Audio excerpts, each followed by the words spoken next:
오늘날 교회의 문제는 똑똑한 사람은 많은데 헌신된 사람은 매우 적다는 것입니다. 머리도 스마트하면서 열정적이고 헌신적이면 얼마나 좋겠습니까? 그런데 그런 사람은 잘 구하기가 쉽지가 않습니다. 그런데 예수님은 어떤 선택을 하셨을까요? 예수님께서는 예루살렘이 아닌 갈릴리의 어부들을 선택하셔서 주님의 제자로 세우셨습니다. 예루살렘에는 그 똑똑한 사내들인 공회원들이 있었는데 갈릴리는 열정이 넘치는 거친 어부들이 사는 곳이었습니다. 예수님은 사람의 똑똑함보다는 하나님 나라를 위해 몸바쳐 헌신할 수 있는 바로 그 사람들의 갈릴리 사람들의 열정을 택하신 것입니다. 신약 성경은 이러한 예수님의 선택이 옳았음을 잘 우리에게 보여주고 있습니다. 사랑하는 여러분, 세상에는 정말 다양한 분야에서 똑똑한 잘난 사람들이 많죠. 그런데 그들 중 대부분은 자신의 좋은 머리를 좋은 곳에 사용하는 것보다는 나쁜 곳에 사용하는 경향이 더 많다는 것입니다.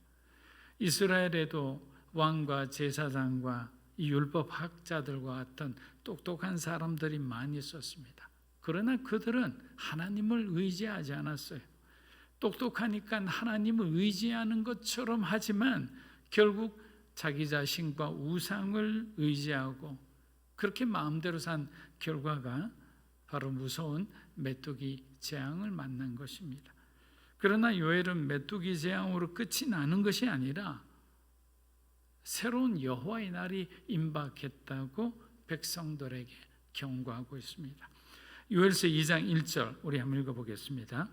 시온에서 나팔을 불며 나의 거룩한 산에서 경고의 소리를 질러 이 땅 주민들로 다 떨게 할지니 이는 여호와의 날이 이르게 됨이니라. 이제 임박하였으니. 여러분, 이스라엘에서 나팔을 부는 것은 임박한 적의 공격을 알리는 주요 수단이었습니다. 선지자는 시온에서 제사장들에게 나팔을 불라고 명령합니다. 이제 여호와의 날이 곧 도래할 것인데 백성들이 이 경고를 듣고 빨리 회개하기 위함입니다. 그런데 그동안 유다 백성들은 여호와의 날을 어떻게 생각했느냐? 심판의 날이 아니라 자신들의 구원의 날로 착각하고 있었던 겁니다. 그렇기 때문에 여전히 심각한 죄 가운데 있으면서도 하나님께서 자신들의 삶을 구원해 주실 것이라는 그런 망상 속에 살고 있었던 거예요. 요엘은 분명히 경고하고 있습니다. 예전에 거룩한 전쟁에서는 여호와의 군대가 이스라엘을 상대하는 그 상대편 적군을 상대로 싸웠다면 이번엔 여호와의 군대가 너희를 향해 달려올 것이다 라는 거예요. 요엘은 유다 백성들의 이 잘못된 이 소망을 바르게 깨우쳐 주고자 했던 겁니다. 그리고 하나님의 심판은 이스라엘의 가정에서부터 시작되어 모든 공동체에 이르게 되는 겁니다. 하나님의 경고를 무시하고 사는 사람들에게는 구원이 아니라 재앙이 되는 것입니다. 그러나 자신의 죄를 회개하고 돌이킨 자에게는 하나님은 또다시 자비와 긍휼의 손을 그들에게 뻗쳐주시는 겁니다. 사랑하는 여러분, 오늘날 신약시대의 교회의 사명은 세상을 향해 구원의 나팔을 불어야 한다고 우리는 종종 그렇게 말하기도 합니다. 우리가 전도하고 선교하는 것도 어쩌면 심판의 경고를 전하는 것이라고 볼 수 있습니다. 주님이 재림하기 전에 그들이 예수님을 믿어야만 구원받을 수 있기 때문입니다. 그러나 여러분, 우리가 잘 알아야 되는 게 하나님의 경고의 나팔이 누구를 향해 불려졌느냐가 중요한 거죠. 가장 먼저 하나님의 나팔이 불려진 것은 이방인들이 아니었어요. 바로 유다 백성들입니다. 하나님이 택하신 선민들에게 나팔을, 경고의 나팔을 먼저 불어주신 거죠. 이는 교회와 성도를 향해서 우리가 먼저 이 경고의 나팔이 들려져야 된다라는 말이죠. 그 다음에 세상이라는 겁니다. 그리스도의 재림의 날을 바라보고 저와 여러분이 정말 두렵고 떨림으로 하나님 앞에 신령과 진리 가운데 예배를 드리지 않는다면 우리는 최후의 심판의 날에 오늘 유다 백성들처럼 이런 비참한 부끄러운 그런 날을 맞이해서는 안 되기 때문입니다. 사랑하는 여러분, 우리는 목회자나 신학자의 영적 가이드라인을 물론 존중해야 됩니다. 하나님은 그들을 통해 말씀하시기 때문입니다. 하지만 성경이 말하는 것을 여러분이 최우선으로 바라봐야 돼요. 특히 복음서에 나오는 여러분 그 빨간색으로 되어진 그 예수님의 말씀을 여러분들이 따로 읽고 한번 깊이 묵상해 보세요. 여러분에게 아주 큰 도움이 되리라 생각합니다. 사업을 하는 사람들은 수익 예상을 굉장히 보수적으로 한다고 합니다. 왜냐하면 너무 많은 수익을 기대하며 투자했다가 망할 수도 있기 때문입니다. 그런데 여러분, 저는 구원도 마찬가지라고 생각합니다. 굉장히 보수적인 관점에서 해석을 하며 우리들의 삶을 구별하며 살아야 종말의 날, 마지막 그날을 우리가 행복하게 맞이할 수 있기 때문입니다. 당시 유다 백성들처럼 여호와의 날에 자신과 가족들이 구원받는다고 믿고 있다가 허망하게 우리가 수치를 당하는 일은 막아야 하는 거죠. 만약에 의롭게 살았으면 아무런 문제가 없어요. 근데 여전히 죄 가운데 있는 사람이 있어요. 회개하지 않는 사람, 돌이키지 않는 사람, 반복적으로 똑같은 죄를 저지르는 사람들. 여러분, 죄가 끊이지 않았는데 나의 죄로 인해서 여전히 많은 사람이 고통 속에 있는데 그 사람이 교회 다닌다고, 그 사람이 직분을 받았다고, 구원받는다고 우리가 함부로 얘기할 수 있을까요? 성령의 열매가 없잖아요. 그 사람이 그리스도인이라는 그 빛과 소금의 그 흔적이 아무것도 보이지 않잖아요. 그때 하나님의 보시는 구원과 사람들이 보는 해석하는 구원은 다를 수 있는 거예요. 그래서 매우 보수적으로 정말 좁은 길 좁은 문이라 생각하며 우리 자신을 근신하며 정결하고 성결한 마음으로 살기 위해 노력해야 한다는 것이죠. 요엘서 2장 우리 2절에서 3절입니다.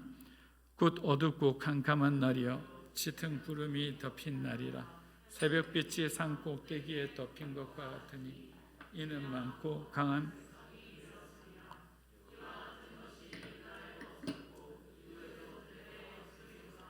불이 그들의 앞을 사르며 불꽃이 그들의 뒤를 태우니 그들의 예전의 땅은 에덴 동산 같았으나 그들의 나중의 땅은 황폐한 들 같으니 그것을 피한 자가 없도다. 하나님의 음성을 듣지 않고 불순종한 죄의 결과가 이토록 파괴적이며 무서운 것입니다. 만일 심판의 장면을 하나님께서 그 한 몇 컷이라도 그들에게 미리 보여주셨다면 우리로 말하면 예고편 같은 거죠. 정말 더 많은 사람들이 구원받을 수 있었겠죠. 그러나 하나님 마치 협박하시듯 공포 분위기를 조성한 다음 사람들을 억지로 믿게 하시지 않아요. 왜냐하면 하나님은 인격적인 하나님이세요. 그리고 하나님은 우리에게 하나님의 형상으로 만드신 다음 가장 좋은 선물을 주셨어요. 그것은 바로 자유의지예요. 우리가 하나님의 말씀에 스스로 순복할 수 있도록 말씀하시면 우리가 순종함을 통해 하나님은 그 순종하는 모습과 순종하는 삶을 통해 하나님은 영광 받으시고 기뻐하시는 거죠. 하나님은 그 하나님의 영광을 위해 저와 여러분에게 자유의지라는 특별한 은혜를 주셨는데 우리는 그 자유의지를 내 마음대로 사용하고 있는 거예요. 하나님하고 전혀 별개의 일 가운데 감정대로, 내 욕심대로, 내 탐욕대로 그렇게 살아가고 있는 거예요. 그렇게 만일 여러분에게 꿈이 생겼다면 또 여러분에게 좋은 일이 있잖아요. 그러면 여러분 부모님이나 친구들에게 말하기 전에 여러분 제일 먼저 하나님께 말씀드려 보세요. 그런 생활을 한번 습관화시켜 보세요. 그럼 하나님께서 얼마나 기뻐하실지 저는 상상이 됩니다. 왜냐하면 하나님께 제일 좋은 것을 내가 제일 먼저 말씀드리잖아요. 사람들한테 다 이야기하고 난 뒤에 그 결과에 대해서 감사하거나 그 결과에 대해서 원망하는 말을 하나님께만 쏟아내지 마시고 가장 좋은 일이 있었을 때 승진했다며 아내에게 먼저 전화하지 마세요. 하나님께 먼저 그 순간 조용히 눈을 감고 하나님, 내가 승진했습니다. 하나님이 도와주신 건 내가 잘 알아요.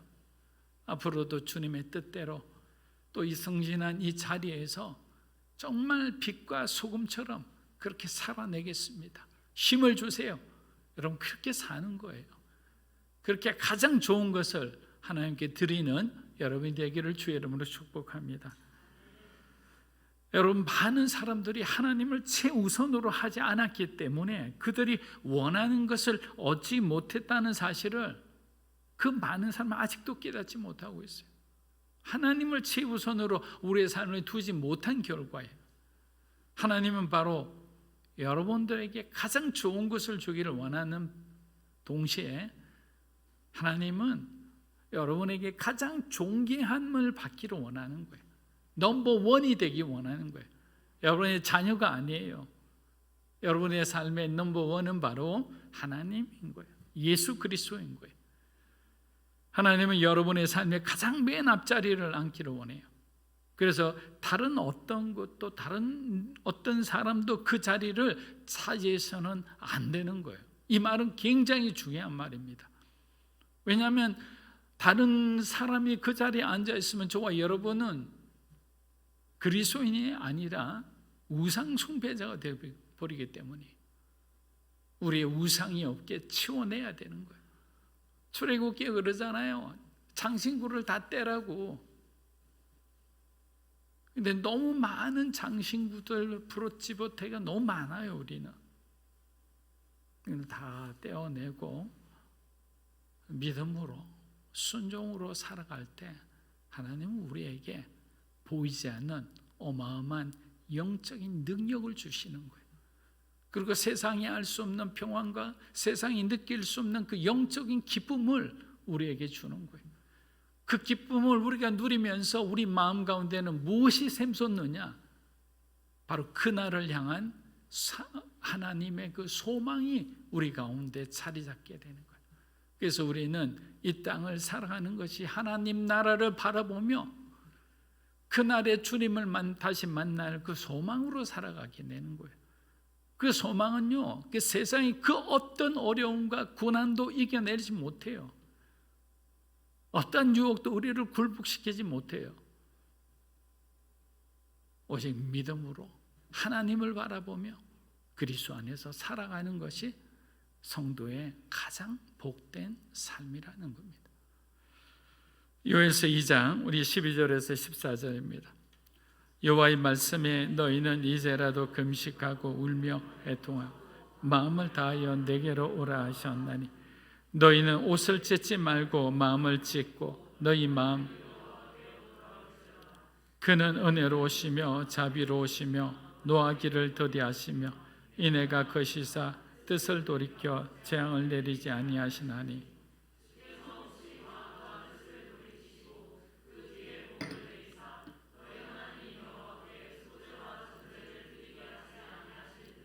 누가 알겠느냐?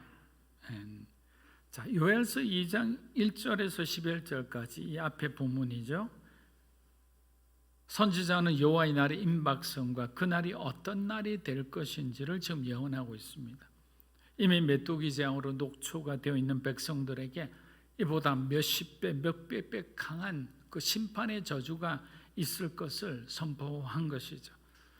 여러분, 이 말씀을 들은 유다 백성들의 마음은 어떠했을까요?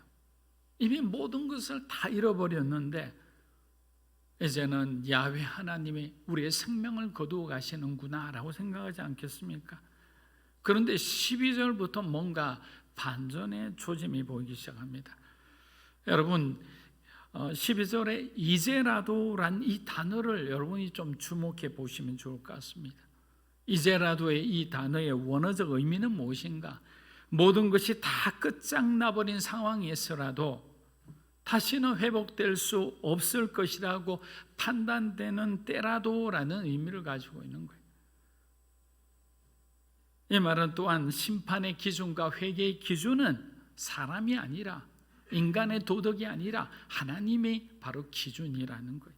너희들이 판단해서 나는 다시 용서하지 못 받을 거야, 저 사람은 절대 구원받지 못할 거야 라고 말하거나 생각하지 말라는 거예요.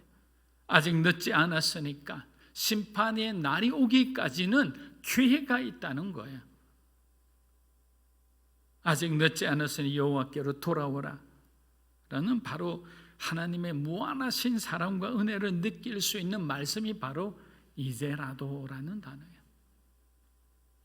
여러분, 이제라도 아직 기회가 있습니다. 그런데 인간이 스스로 심판과 회개의 기준을 세우게 되면 이 소중한 기회는 날아가 버리게 되는 거예요.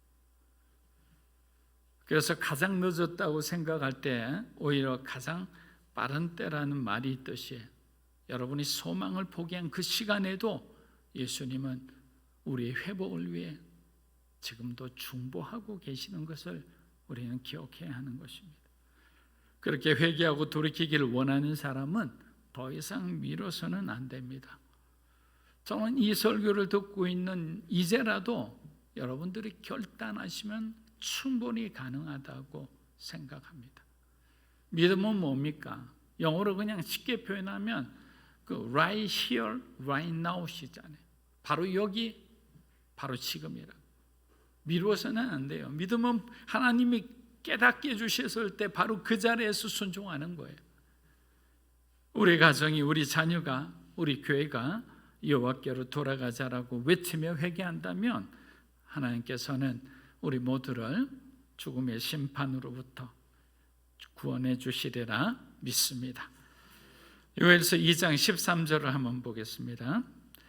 너희는 옷을 찢지 말고 마음을 찢고 너희 하나님 여호와께로 돌아올지어 그는 은혜로우시며 자비로우시며 노하기를 더디하시며 이내가 거시사 뜻을 돌이켜 재앙을 내리지 아니하시나니. 아멘. 선지자는 하나님께서 구원하실 것이라는 그 약속에 대한 그 확신으로, 보증으로 하나님의 성품 4가지를 사람들에게 알려주는 거예요. 자기들은 입이 끝났다고 생각하는 사람들에게 왜 끝이 안 났는지를 알려주는 거예요. 첫째, 하나님은 은혜로우신 분이라는 거예요. 둘째, 그분은 자비로우신 분이라는 거예요. 셋째, 하나님은 노하기를 더디하시는 분이다. 넷째, 우리를 하나님은 한없이 긍휼히 여기시는 분이시기에 뜻을 돌이켜 재앙과 심판을 내리지 않을 수 있다고 그들을 설득하고 있는 거예요. 여러분, 그런데 여기서 한 가지 짚고 넘어가야 할 중요한 신학적 문제가 있습니다. 질문입니다. 여러분은 어떻게 생각하시는지. 하나님은 우리의 기도로 자신의 뜻을 돌이킬 수 있는 분이신가? 아니면 그 뜻을 그냥 그대로 유지하시는 분이신가? 라는 질문이. 여기에 대해서는 굉장히 많은 논란이 있었죠. 근데 어느 것도 다 정답이 됩니다. 인간의 기도와 회개의 영향을 받아 원래의 심판 계획을 돌이키시는지 아니면 바꾸지 않고 원래 계획대로 유지하시는지라는 거죠. 감리교나 일부 장로교는 하나님께서 그 뜻을 충분히 돌이킬 수 있다고 주장합니다. 예를 들어 니느웨를 심판하시려던 하나님은 요나의 메시지를 듣고 통해 집단적으로 회개한 그 니느웨 백성들을 심판하지 않으셨어요. 뜻을 바꾸었습니다. 그리고 이스라엘의 광야에서 금송아지 우상을 섬겼을 때 하나님은 정말로 진노하셨어요. 크게 진노하셔서 그들을 진멸하고 모세에게 뭐라고 말했냐면 이 백성은 잊어라. 내가 이 백성을 완전히 다 죽이고 너에게 새로운 백성을 맡기겠다. 그러니까 나하고 이제는 새로운 백성들과 새로운 나라를 만들자라고 말씀하셨는데 모세는 거절하죠. 모세는 자기의 생명을 내어놓고 하나님 앞에 간절히 중보 기도를 드립니다. 하나님은 그의 기도를 듣고 다시 그의 뜻을 돌이키셨습니다. 반면 하나님은 절대로 변하실 수 없다고 주장하는 그룹은 하나님의 속성인 이 불변성을 가지고 얘기합니다. 하나님은 변하지 않는다는 거죠. 즉 후회라는 것, 이 변화라는 것은 하나님에게 해당하는 특성이 아니다. 성경에 표현된 하나님을 인간의 입장에서 이해하는 과정에서 일어나는 오해들이라는 거예요. 사실 우리가 어떻게 영이신 창조주 하나님을 이해할 수 있겠습니까? 가난 아이가 부모의 마음을 어떻게 알까요? 먹는 것만 알잖아요. 아무것도 모르는데 우리는 그보다 더 큰 차이를 갖고 있는 존재잖아요. 정말 먼지 같은 존재인데 그 창조주 하나님, 영원 전부터 영원까지 스스로 계시는 그 하나님을 우리가 어떻게 알 수 있을까요? 마틴 로이드 존스 목사님은 여호와라는 하나님의 이름 속에 나는 변하지 않는 존재이다라는 뜻을 가지고 있다고 말합니다. 민수기 23장 19절 우리 한번 읽어보겠습니다. 하나님은 사람이 아니시니 거짓말을 하지 않으시고 인생이 아니시니 후회가 없으시도다. 어찌 그 말씀하신 바를 행하지 않으시며 하신 말씀을 실행하지 않으시랴. 자, 하나님은 거짓말을 하지 않으신다고 했죠. 자, 이분들의 주장을 제가 좀 알기 쉽게 설명을 해드리겠습니다. 금송아지 우상 때문에 그들을 멸하신다고 하신 것은 하나님의 이 공의의 성품이 나타나신 거예요. 모세에게. 그런데 이 문제에 대해 모세가 간절히 기도하고 이스라엘 민족의 회개를 하니까 이제는 하나님 안에 있는 사랑의 성품이 나타나 그들을 용서하고 받아들인 거예요. 그러니까 두 역할 다 하나님이 하신 거예요. 또 하나님은 그런 모든 상황을 하나님의 그 경륜 안에서 이미 이들의 어떤 모든 것을 알 수가 있는 거잖아요. 즉 하나님의 공의의 성품은 모세에게 이스라엘을 멸절시킬 것이라고 말한 것인 거예요. 이것은 성경에 기록된 그대로 사실이에요. 그래서 모세는 목숨을 걸고 한 번 더 기회를 달라고 했습니다. 모세의 기도가 올라오자 하나님의 사랑의 성품이 그 기도에 응답한 거예요. 하나님의 거짓말을 하신 것이 아니라 하나님의 다양한 성품이 말하는 것을 인간의 수준에서 이해하려고 하니까 이것이 성경의 난제가 될 수밖에 없는 겁니다. 이런 난제가 성경에 여러 군데가 있어요. 무리하게 해석하지 마세요. 대부분 건전한 교단에서 해석하는 것을 여러분들이 들어보고 여러분들이 신앙이 맞는 성향과 그 구원론을 따라가면 되는 거예요. 그렇게 우리들의 일상의 기도가 이제는 중요한 것이 느껴지는 거죠. 여러분, 그러면 어떻게 우리가 기도하면 기도 응답을 받을 수 있을까요? 저는 우리의 기도가 예수 그리스도 안에서 하나님의 뜻에 맞기에 기도하면 무조건 응답받는다고 생각합니다. 내 육체의 욕심대로 하나님께 기도하면 우린 절대로 기도 응답을 받지 못해요. 왜냐하면 기도라는 것은 나의 뜻과 의지를 하나님의 뜻과 의지로 바꾸는 과정이에요.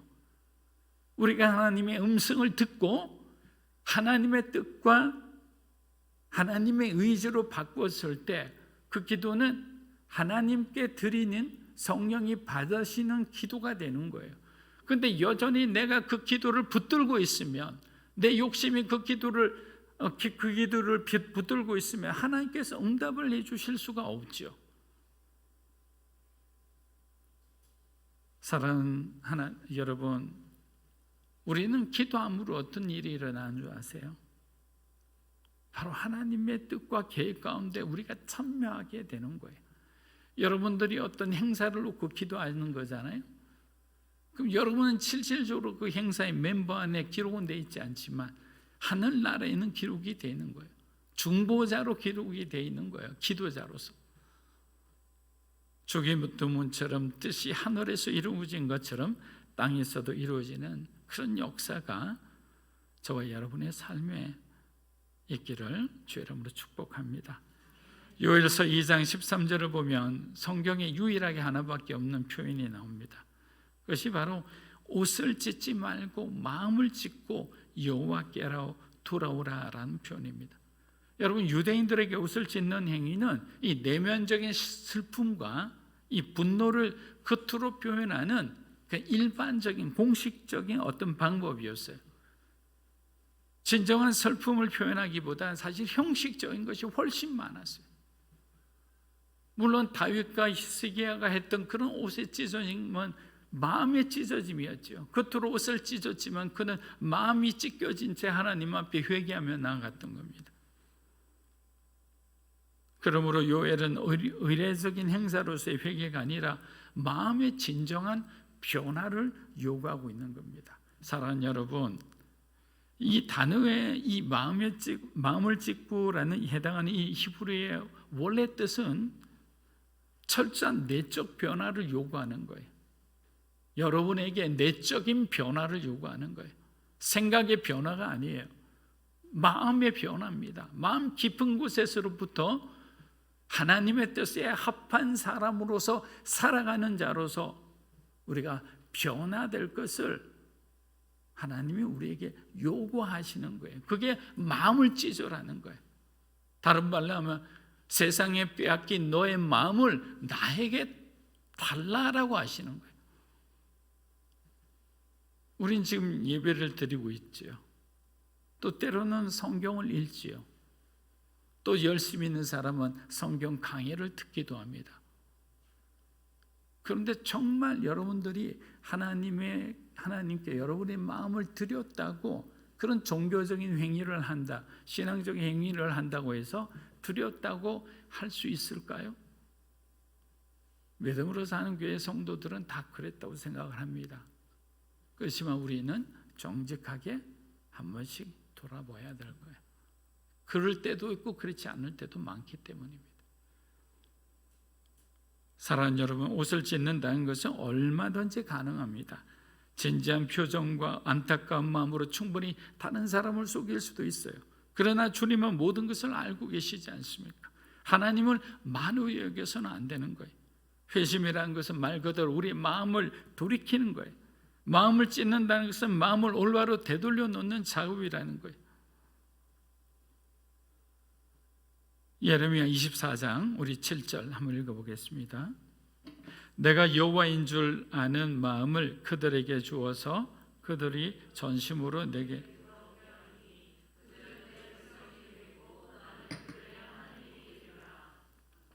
요엘의 시대를 살아간다는 것은 고통 이상의 슬픔과 아픔이 있는 겁니다. 그러나 예레미야 말씀처럼 전심으로 돌아오게 해주시는 하나님의 은혜가 있기 때문에 우리는 소망을 가지고 살아갈 수 있는 거예요. 그래서 여러분의 자녀나 여러분이 가장 하나님께 구해야 될 기도 제목이 있다면 여러분 소개해 드릴게요.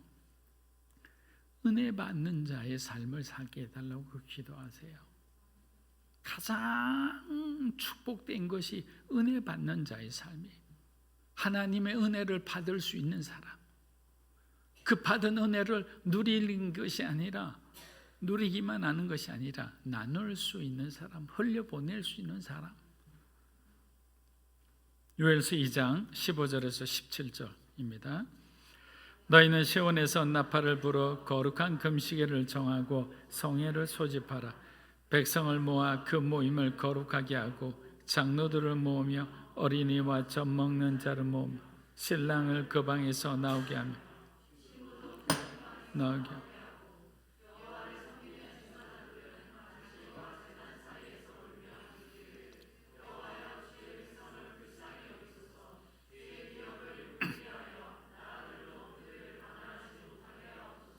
어찌하여 이방인으로 그들의 하나님이 어디 있냐고 말하기.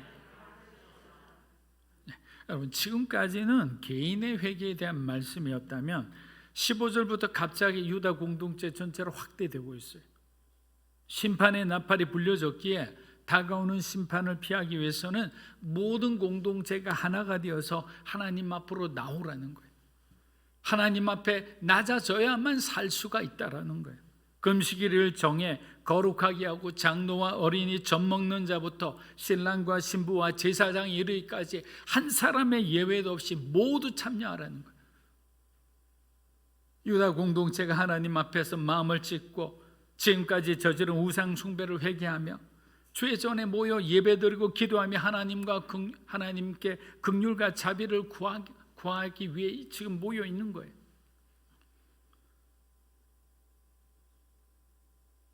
여기에는 어떤 예외도 없다고 했습니다. 니느웨 때는요, 동물들까지도 금식하게 했어요. 그 정도로 위급했기 때문이에요. 사람만 금식하고 하나님 앞에 마음을 찢고 울은 것이 아니라 모든 가축들까지도 밥을 먹이지 않고 함께 금식하며 하나님 앞에 부르짖었을 때 하나님이 니느웨를 심판하지 않고 그들에게 다시 한번 살아날 수 있는 기회를 준 거예요.